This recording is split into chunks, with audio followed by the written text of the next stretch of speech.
What we're going to do is we're going to listen to the audio. Just kind of keep a mental note, or if you got a pencil, just jot down the times that I'm going to show you as we go through this, okay?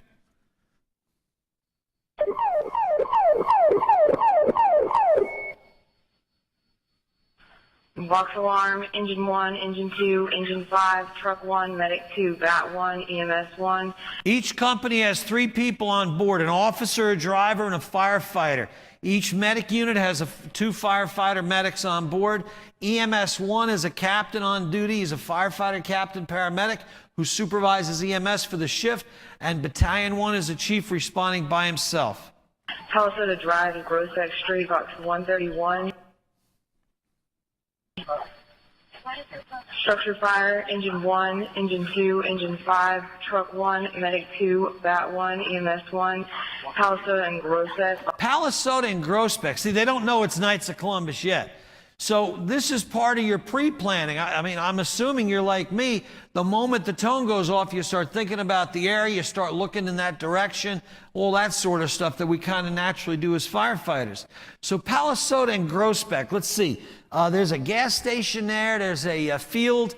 There's a little bit of residential. Oh, the Knights of Columbus Hall. All right. So it's 11:20 at night during the week. Box 131, time of tone is 23:20, respond on tag 3. And you want to take in as much information as the dispatcher provides you. Hopefully you got good dispatchers that keep no secrets. Some areas I'm familiar with actually have police scanners in the apparatus so they can hear what's going on in their fire. Hopefully that's not the case where you're at. Engine 1 responding on 3. 10-4, engine 1 responding. This says truck 1's en route. That's there, truck 1 route. EMS 1 responding. I'm clear, EMS 1 responding. Medic 2's en route. I'm clear, medic 2 en route. Engine 2's en route. Clear, engine 2 en route. Battalion 1 en route on 3. Battalion 1 en route. Engine 5's en route. That's clear, engine 5 en route. So they're turning out. All units responding to Palisade and Grosebeck. An update. It's actually going to be at the Knights of Columbus Hall. All of our callers have been passerbys, unknown if there's anybody inside the building, but there's no cars in the parking lot at this time. So while that doesn't tell me there's no one inside, it tells me what? I don't have a station nightclub fire. Thank God. Okay, we don't have that. Now 11:20 at night, they said they see no cars. Knights of Columbus Hall is not open. There could be somebody inside. We'll play it by ear when we get there and size it up. Okay, so Engine 1's on the scene. That's Lieutenant Wallace, who will become the victim that the firefighters try to rescue. We have fire showing offensive mode. They'll want to be passing command. Got fire showing offensive mode. He's passing command. We want more information than that. Paint me a picture. Where? Alpha, Bravo, Charlie, Delta. What kind of building we talking about? Paint me that picture. Get all your chitter chatter out in the beginning so we don't have to continue to discuss it as other units get on the scene. That's clear, engine 1 on location, fire showing offensive mode, L1 in command. This truck 1's on scene, going to be assisting engine 1. Okay, so Truck 1's normal aerial device is out of service. So they're using that heavy rescue you saw there, and they're going to pair up. Remember, Engine 1 is really just 2 firefighters, the officer and the firefighter, because the pump operator's staying with the rig, obviously. The ladder company, Truck 1, comes in with 3. So this gives him a crew to go in, start figuring out where the fire is, hit the fire, whatever. That's clear, truck 1 on scene assisting engine 1. Target will be at the corner of Palisade and Grosebeck. Palisade and Grosebeck. That's clear, Palisade and Grosebeck. Dispatch, Battalion 1 on the scene, single story, commercial building, fire showing from the roof on the BC corner. Okay, so picture that, keep that in mind now, and continue watching the time. That's clear, single story commercial building showing from roof on PC corner. Battalion 1 will be command, will be offensive mode. Set the tone. We're going to be offensive or defensive. In this case, I certainly agree with that decision. They had some fire shown, wasn't exactly sure where it was. No reason to think there's going to be anything catastrophic occurring. We're going to 4th Century. We're going to go inside and see if we can get that fire while continuing to size it up from the outside. So far, so good. That's clear. Battalion 1 in command, offensive mode. Confirming engine 1 on the inside. So the commander's confirming engine 1, are you inside? He's getting ready to go in. Engine 1's inside, making fire attack. L1, ready 200 foot to the front door. Okay, so the officer of engine 1 is L1, as in Lieutenant 1, okay? Which is Eric. Engine 5's on the scene, engine 5 being rid. Engine 5 will be writ. Lieutenant Pickard is the officer on engine 5. So we're starting to put our players together on this job. Engine 1, this is command. You can report. Okay, command is asking for a UCAN report. Unit, condition, action, needs. In some areas you may use the term, give me a progress report. Well, that's up to whoever now is going to give you that report to talk any way they want. You know, they got a nice chandelier in here. It's beautiful customary upholstery. I mean, I don't know what. Right? So, and you've heard those reports. Let's get to the point. UCAN does that. Give me your unit, give me the conditions, give me the actions you're taking, and what do you need? What's your unit number? What are your conditions? What are your actions? And what do you need? Bam, that's it. Nice, tight report. Main entry in the alpha side. Made entry on the alpha side. Heavy fire.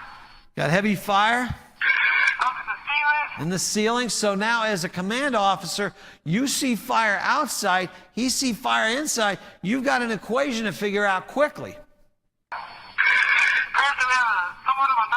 Appears we have somewhat of a knockdown. So when you hear that, you now compare what you see to what he thinks he sees or what he's reporting from his very limited area, where you are on the outside with hopefully a much better view. We're trying to advance the hose line further. Going to try and stretch the hose line further and keep going. Keep going. Note the time, please. Clear, we still have a lot of fire on the AB roof. AB roof. Engine 1, this is command. We still have fire through the roof on the AB corner. Fire through. So we're on the scene at 11 minutes now. We've got fire through the roof on the AB. Where did we first have a report of fire? Right, so we've got some fire spread for whatever reason at this point, and I'll fill you in additionally as we go through. But we've got fire spread. He thinks he's got a knockdown, but you don't see that. The roof on the AB corner. Battalion 1, this is L2. Command is L2. Note the time. Note the time. We got there at 23:23 on air. Go ahead, L2. I think so. I think so. It looks like the fire's diminishing. See, you don't want to tell your crew to come out. Or maybe you do. Well, it's your game. See, here's how it works. This is a football field. The coach is on the sideline, which is where you belong. Coach, if you want to be in the middle of the field, then don't be the coach. You can't do both. All right, so you need to get comfortable when you get promoted that you may not be crawling the hallways as much. So the head coach is on the side. The assistant coaches are on other positions around the field, providing you with strategic viewpoints to help you make your decisions. On the field, you've got your players, and your interior officer or your quarterback is making the decisions based upon the playbook or the training that we've had. Let's keep going.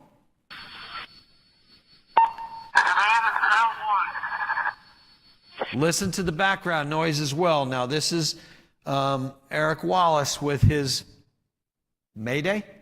This is command. Go ahead, L1.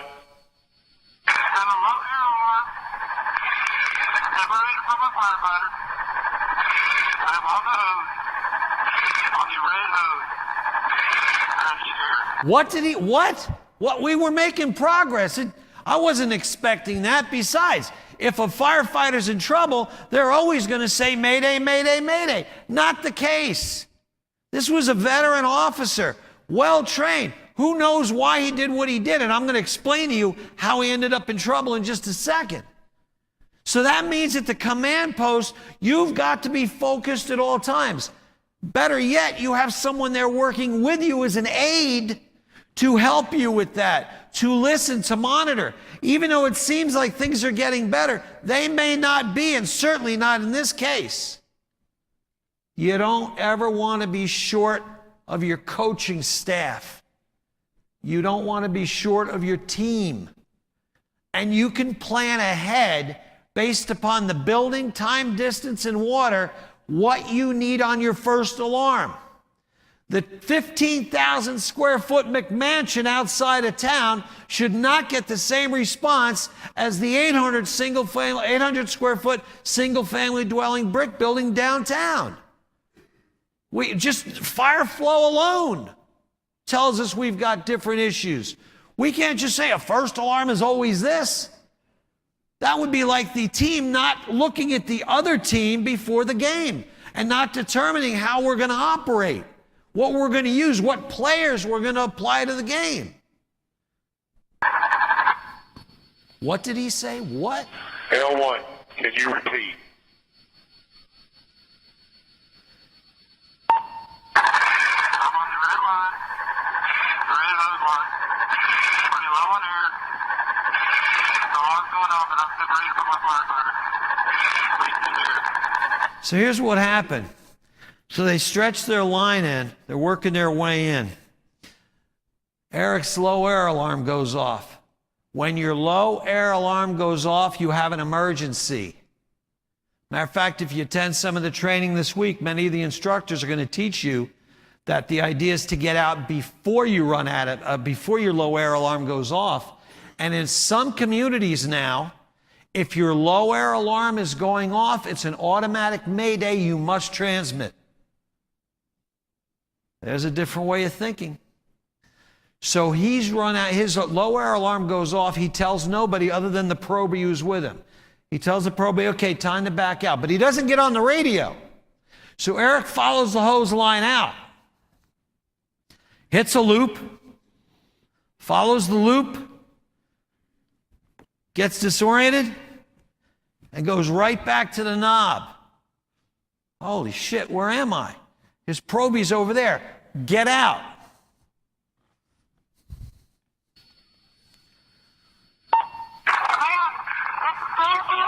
His probie.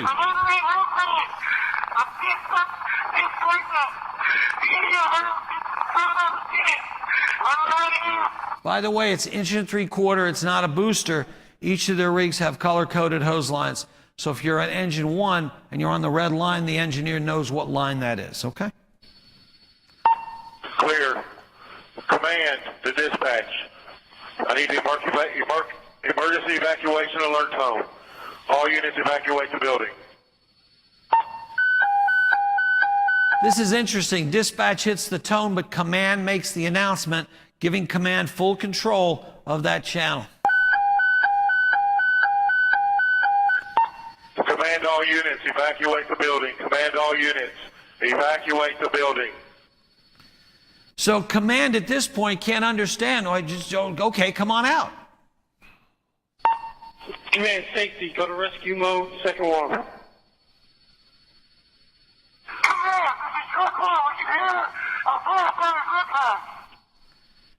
So we talk about my buddy Gordon Graham's theme, which is predictable, preventable. Was it predictable after 15 minutes the bells are going to start going off? What's your department's policy and training related to SCBA usage and the alarm? Dispatch, this is command. Initiate a second alarm, admin page. So at that football game we talked about, if it's not going well on the field and the coach doesn't like how things are working out, he can throw the flag or he can wave his hand and take a break. We can't do that on the fire ground. If it's not working well on the field, the coach can call a timeout and turn behind him and find 50 players ready to go. Think of your last working fire. At the point of companies making attack, working their way in, 5-10 minutes into it, If you had an emergency, how many players did you have on the bench? You call your second alarm when there's an emergency, it's too late. I don't care where you are, because the emergency's already occurred. So think about that football theory. How many people are on your bench when you get to that scene and realize you got a working incident? Fill the bench now. Put the companies in staging. We don't want to bother our neighboring fire departments until we really know we need them. Bother them. Shit, they're vomiting and having seizures, dying to go to your damn fire. Put them on the road. Put them on the road. What if they get in a crash? Shit, teach them how to drive. I don't know. All I know is if I have a mayday, I don't want an empty bench, because now I have no resources to help my people. And my people expect me, just like the chief's getting your shit about doing your job. Now this is turned around. Chief, are you doing your job by filling that bench in case we need help? Ask them to respond. 2-4 admins respond.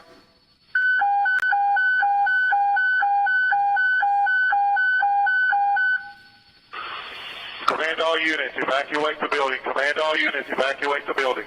Well, Billy, you don't understand. Where we're from, mutual aid's 15, 20 minutes away. We're in rural blah blahville or something. Well, I did a class like this about 15 years ago in North Dakota, and a fire department out there, chief came up to me during the break and said that my second due company, station, okay, is 45 minutes away. My nearest help is 45 minutes away, and they're on every first alarm I have. So the guy next to me says, why do you for do hanging that? out He here says, this 'cause when I morning. need them, they're 20 minutes I do close. want to do a book plug, Right?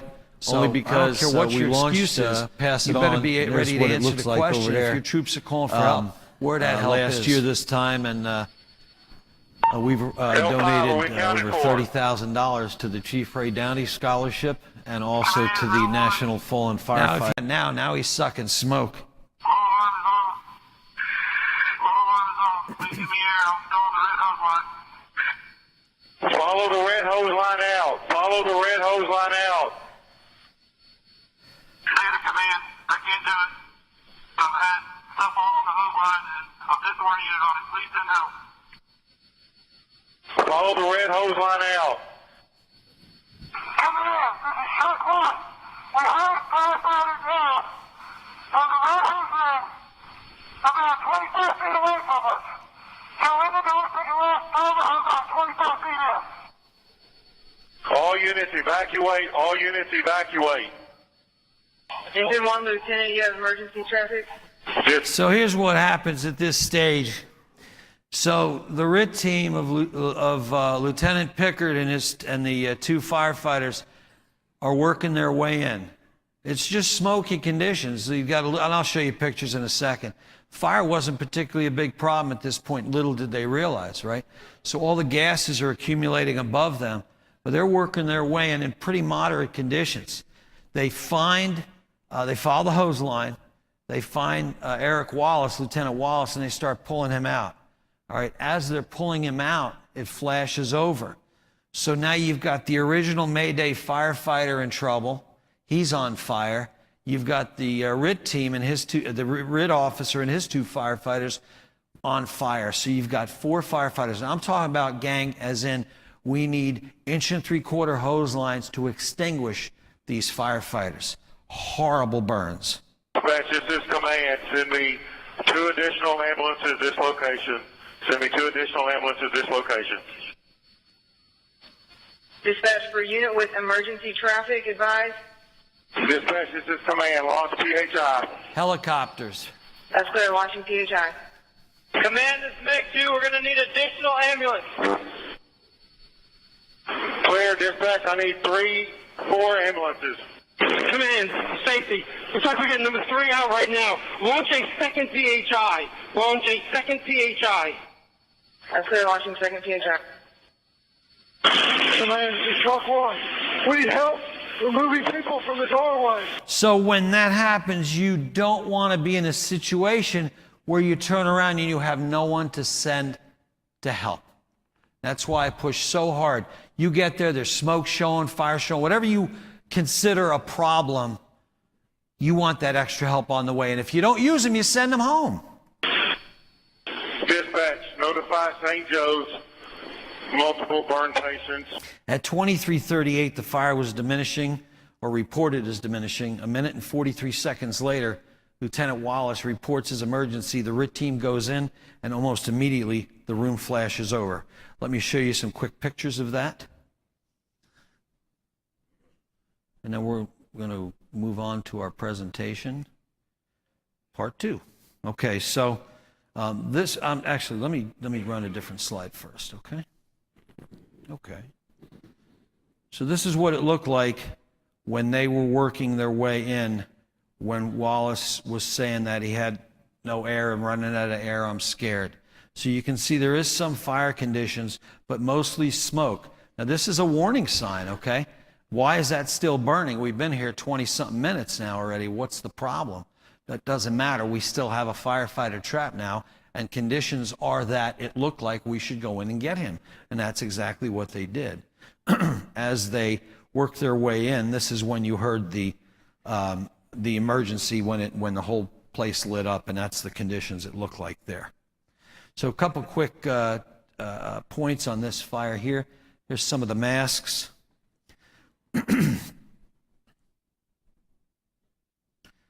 There's an interesting line there. That's where the hood line. That's where when he kind of curled up and down, and his hood slipped down that way, protecting his mask. I got better shots of the building than that. There's the building itself. So let's see if I want to show you the hose line. There you go. Okay, so this is the hose line. This is where they had the loop. See, so they worked their way out, and when he hit the loop, he went right back in. And that, you know, again, that could have happened to any of us. And it was a room filled with chairs and tables, you know, bingo hall, that type of scenario. So that's a similar shot. Okay, let's keep going here. One of the contributing factors was the use of positive pressure ventilation. I'm not going to spend a lot of time on that with you today. We could talk another time. But the fact is, PPV is a valuable tool, and we certainly use it at our fire department all the time. The difference is the fans are not started until command makes that decision. Nobody starts a fan without command making that decision, because we understand what that fan can do to the fire environment. Generally, we will call the first floor crew, second, we'll call everyone operating to see if there's any reason why at this point we shouldn't start the fan. Or maybe the interior crew says, we got the fire, not start the fan. Okay, let's check with companies upstairs, let's check with my basement, let's check with my Charlie division. Any reason we should not start the fan? Looking good? Good, let's go, you got the fire knocked. Unfortunately, the running of the fans at this fire and their positioning was right from here, looking right down that hallway. So that hallway functioned almost as a like a wind tunnel, okay? So there's the fans there. And here are the fans right here. So they supercharged the air, catching this fire burning above, adding more oxygen to it, and basically creating the flashover. Okay? That wasn't the single factor, it was a contributing factor in addition to the accumulated gases and stuff